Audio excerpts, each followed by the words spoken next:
नमस्कार, मैं आपका मित्र चंद्रशेखर तापी।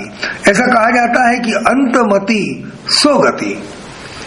इसका अर्थ यह है कि मनुष्य के जीवन की अंतिम समय में जो उसकी बुद्धि होगी, जो उसकी मति होगी, उसी के अनुसार उसकी अगली गति होगी, अर्थात अगली यात्रा इसी बात पर निर्भर होगी कि उसकी मति और बुद्धि अंत समय में क्या थी। जन्म का होना या नहीं होना उसके मति पर निर्भर है, और जन्म और मृत्यु के इस चक्र से छूटने के लिए ही, उस जगत पालक के परमानंद को प्राप्त करने के लिए ही मनुष्य का जन्म होता है। क्योंकि मनुष्य के पास बुद्धि और विवेक जैसी पावर दी है कि क्या सही है और क्या गलत है, ईश्वर कौन है, गॉड कौन है, परमात्मा कौन है, और इसी को बताने के लिए सदगुरु इस धरा पर अवतरित होते हैं, मार्गदर्शन देते हैं। संत महंत विद्वानों ने कहा है कि भगवान का नाम लो और जीवन का कल्याण करो, अपने जीवन की सार्थकता कर लो। जब ये बात हम सामान्य व्यक्तियों के लिए लागू करते हैं कि जीवन भर नाम लेना है और अंत समय में भी नाम लेना है, अंत समय महत्वपूर्ण होता है, तो इस वीडियो में हम ऐसे सत्पुरुष, एक महान पुरुष के अंत समय, मतलब दैहिक जीवन के अंत समय के संदर्भ में वीडियो प्रस्तुत कर रहे हैं। ये बहुत महत्वपूर्ण वीडियो है, पूरा वीडियो देखिएगा। सदगुरु श्री ब्रह्म चैतन्य महाराज गोंदवलेकर जी ने अपने संपूर्ण जीवन में नाम की महिमा गाई, अपने संपूर्ण जीवन में नाम के बारे में बताया, खुद भी नाम लिया और लोगों को नाम के मार्ग पर प्रवृत्त किया। गृहस्थ जीवन में कैसे नाम लेना चाहिए, गृहस्थ जीवन कैसे व्यतीत करना चाहिए, किस प्रकार से कैसे लोगों के साथ व्यवहार करना चाहिए, ये सब गोंदवलेकर महाराज ने व्यवस्थित रूप से बताया। और उसके साथ में नाम का भी महत्व बताया, को कार्य करते हुए नाम कैसे लेना, ये श्री महाराज ने बखूबी से बताया और अनेक लोगों का कल्याण किया। श्री ब्रह्म चैतन्य महाराज गोंदवलेकर ने अपने जीवन में भारतवर्ष में भ्रमण किया, अनेक जगहों पर जाकर वहां की संस्कृतियों का अध्ययन किया, वहां की लोगों का अध्ययन किया, उनके रहन सहन का अध्ययन किया और उनके अनुसार नाम की महिमा बताई और उन लोगों के जीवन का कल्याण किया। श्री ब्रह्म चैतन्य महाराज गोंदवलेकर जी के गुरु परम पूज्य श्री तुकाराम, जिन्हें तुकामाई भी कहते हैं, उन्होंने श्री महाराज को यह कहा था कि लोगों के जीवन का कल्याण करो।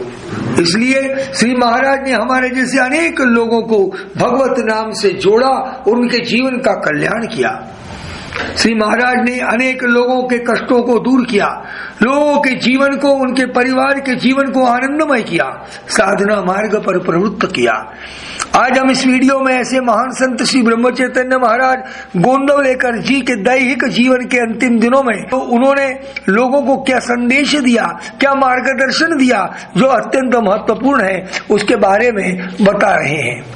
एक दिन श्री महाराज ने अंताजी पंत और काका फड़के को अपने कक्ष में बुलाकर कहा कि हम राम के घर में हैं, जो भी है उसे मीठा करके खाओ, प्रेम से खाओ, और जो भी भोजन बना है वह प्रभु श्री राम का प्रसाद है, ऐसा समझकर खाओ। कितना बड़ा संदेश दिया श्री महाराज ने कि हमें अन्न का महत्व बताया, और उसके साथ में जिस घर में नाम होगा उस घर में बना हुआ भोजन प्रसाद तुल्य होता है, ऐसा समझकर प्रसाद रूप में खाना है, यह बताया। श्री महाराज को गायों से विशेष प्रेम था। एक दिन वे गौशाला गए, वहां जाकर गायों की व्यवस्था श्री अभ्यंकर जी देखते थे। उनके पास गए, श्री महाराज ने गायों और बछड़ों को बहुत प्रेम से देखा। ऐसे सत्पुरुष की दिव्य दृष्टि उन गायों और बछड़ों पर पड़ी, ऐसे प्रेममय दृष्टि उन गायों और बछड़ों पर पड़ी। एक ममत्व की भावना वहां थी और बोलते बोलते एक संकेत दिया कि यह जगह बहुत सुंदर है, रम्य है, अतः इस जगह पर हमेशा रहने की इच्छा होती है। इसके बाद श्री महाराज ने अपनी खड़ाऊ चरण पादुका श्री अभ्यंकर जी को दी और कहा कि मैं यहाँ रहने आऊंगा, तब तक इसे संभाल के रखना। श्री महाराज को गायों के प्रति अत्यंत प्रेम था, ऐसा कहा जाता है कि गाय के शरीर में 33 कोटि देवी देवताओं का वास होता है। सदगुरु श्री ब्रह्म चैतन्य महाराज के जहाँ चरण लगे वो चरण तीर्थ हो गया, और ऐसी पवित्र जगह जो गायों की रहने की जगह, वहां पर वो हमेशा वास करना चाहते थे, रहना चाहते थे। वो कितनी महत्वपूर्ण और पवित्र जगह है। उसी जगह पर आज समाधि मंदिर बना हुआ है, और ऐसी पवित्र और पावन और सुंदर जगह पर अनेक लोग जाकर आज भी नाम लेते हैं और अपने जीवन को कृतार्थ करते हैं और सफल कर लेते हैं। ऐसे समाधि मंदिर को, ऐसी वास्तु को, ऐसे गोंदावले के पुण्य भूमि को मेरा शत शत प्रणाम है, नमन है।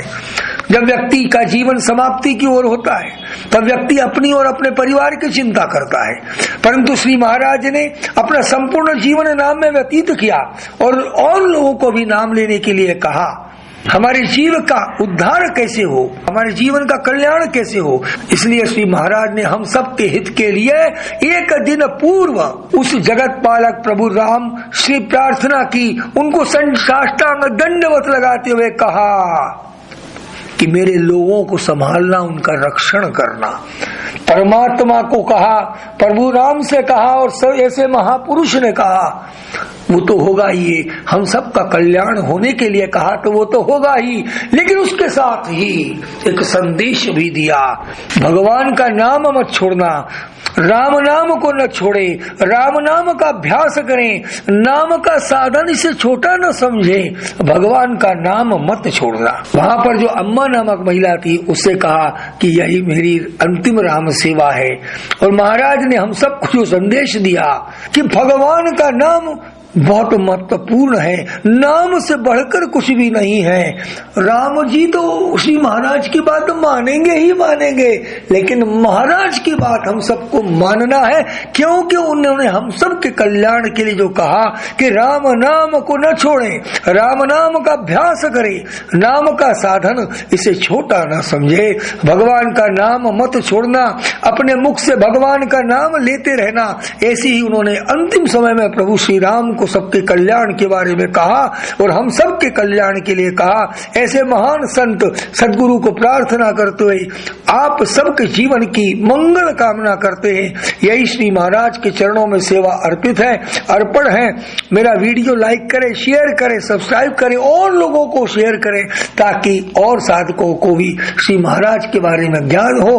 बोलो तो सदगुरु श्री ब्रह्म चैतन्य महाराज की जय। आप सभी का पुनः जीवन कल्याणमय हो, नाममय हो। Be happy. आपका मित्र चंद्रशेखर तापी। प्रणाम, नमस्कार।